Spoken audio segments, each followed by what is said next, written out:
हर गुजरा हुआ पल इतिहास का हिस्सा बन जाता है। आपका बीता हुआ दिन भी कल का इतिहास बन चुका है, पर जो दुनिया की नज़र में होता है कुछ ख़ास, उसी का जिक्र करता है इतिहास।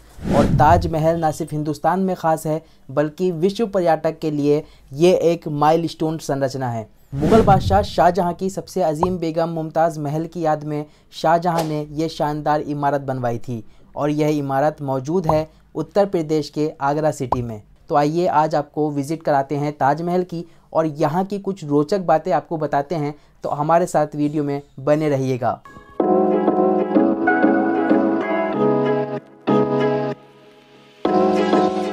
करीब 16 साल की मेहनत और 20,000 मज़दूरों का खून पसीना एक हुआ, तब जाकर बना ताजमहल। तभी तो अरिजीत सिंह ने गाना गाया है कि सुनो ना संगमरमर की ये मीनारें, कुछ भी नहीं है आगे तुम्हारे।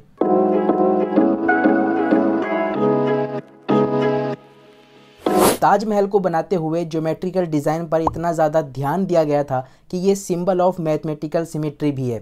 सिमेट्री का मतलब होता है समानता या संतुलन। अगर सीधी रेखा जब किसी चीज़ के बीच से गुजरती है और उसे दो समांतर हिस्सों में बांटती है, उसे सिमेट्री कहते हैं। ऐसा करने पर वर्टिकल लाइन के राइट और लेफ़्ट में हमें एक ऐसी हुबहू चीज़ मिलती है, जैसे कि ताजमहल के मुख्य गुंबद के बीचों बीच अगर हम एक सिमेट्रिक लाइन खींचोगे तो आप पाओगे कि राइट और लेफ़्ट वाला हिस्सा बिल्कुल सेम है।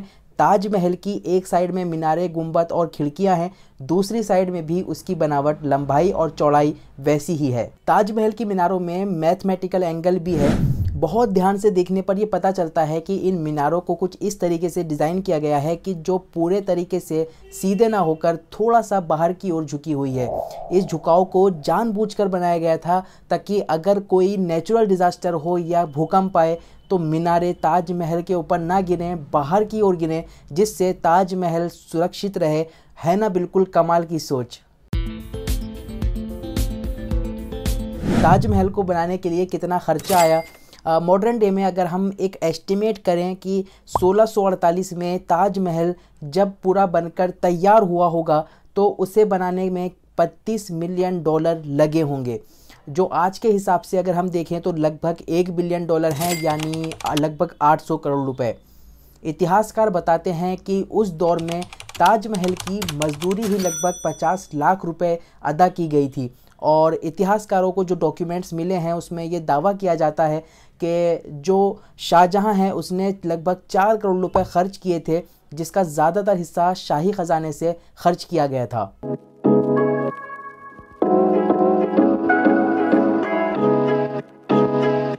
मुमताज़ के मकबरे में क्या क्या रहेगा, इस पर भी बहुत ब्रेनस्टॉर्मिंग हुई, और उसके बाद ये तय हुआ कि वहाँ बगीचे होंगे, मस्जिद होगी, बाज़ार होंगे, और ऐसी जगह होगी कि हर कोई जाना पसंद करेगा। बात जब इसके आर्किटेक्चर की आई तो उसके लिए पर्शियन, इस्लामिक, इंडियन और यूरोपियन स्टाइल का मिक्स्ड आर्किटेक्चर तय हुआ। इसके आसपास का हरा भरा एरिया इसलिए बनाया गया क्योंकि यहाँ पर जब कोई ताजमहल की ओर जाए तो उसे धरती से जन्नत जाने का एहसास हो। और ताजमहल इस्लामिक आर्किटेक्चर पर बना है। 4 मीनारों के बीच खड़ा ताजमहल पूरी तरह से वाइट मार्बल यानी सफ़ेद संगमरमर से बना हुआ है। संगमरमर एक पर्शियन वर्ड है जिसका मतलब होता है सफ़ेद मार्बल। इन पत्थरों को राजस्थान से आगरा तक लगभग 400 किलोमीटर की दूरी तय करके लाया गया था। ताजमहल को इस्लामिक आर्किटेक्चर की टच देने का काम इनकी दीवारों पर कुरान की आयतों की कैलीग्राफिक डिज़ाइन से पुख्ता करवाया गया।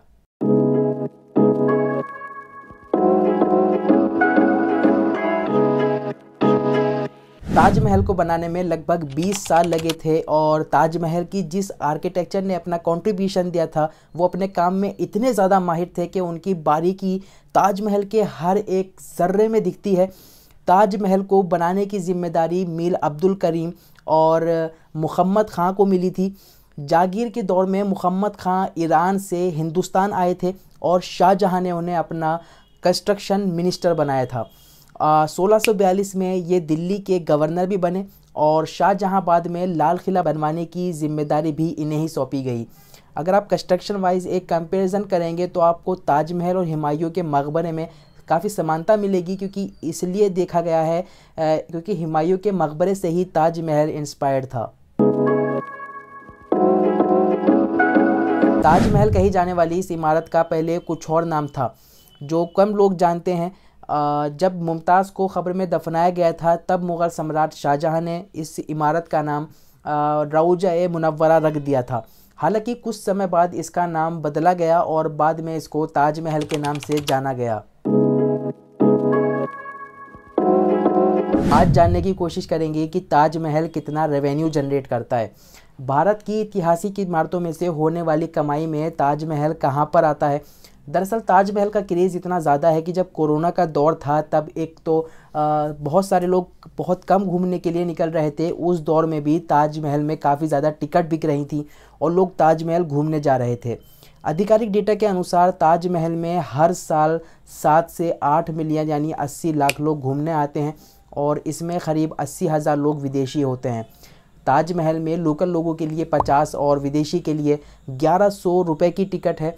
2017-18 से लेकर 21-22 तक के करीब 3 साल के वक्त में 152 करोड़ रुपए का रेवेन्यू ताजमहल से हुआ था।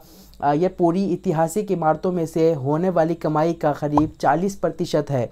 रिपोर्ट्स के अनुसार ताजमहल की 40 करोड़ रुपए की कमाई लोकल टिकट से और 110 करोड़ की कमाई विदेशी टिकट से होती है। इतिहासकारों के अनुसार ताजमहल की दीवारों को नुकसान से बचाने के लिए बेसमेंट को बंद कर दिया गया है, क्योंकि कहा जा रहा है कि ताजमहल के बेसमेंट में जो कमरे बने हुए हैं जिसे मार्बल की सहायता से बनाया गया है, इन कमरों को बंद करने के पीछे की कई सारी रिसर्च के अनुसार ये दावा किया जाता है कि जब बेसमेंट में कार्बन डाइऑक्साइड की मात्रा बढ़ जाती है तो वो कैल्शियम कार्बोनेट में बदल सकता है। कार्बन डाइऑक्साइड ताजमहल की दीवारों या मार्बलों को नुकसान पहुँचाने का काम करता है, क्योंकि ये मार्बल को पाउडर बना देता है। इसलिए इन कमरों को लोगों के लिए बंद कर दिया गया था, लेकिन भारतीय प्रौद्योगिकी विभाग के अनुसार इन कमरों को देखरेख के लिए खोला जाता है। आई होप आप इस वीडियो को पसंद करोगे। तो किसी और नई वीडियो में मिलते हैं। जब तक के लिए इस चैनल को सब्सक्राइब कर लो और इस तरह की वीडियोस हम अपने चैनल पर डालते रहते हैं। मिलते हैं किसी नई वीडियो में। जब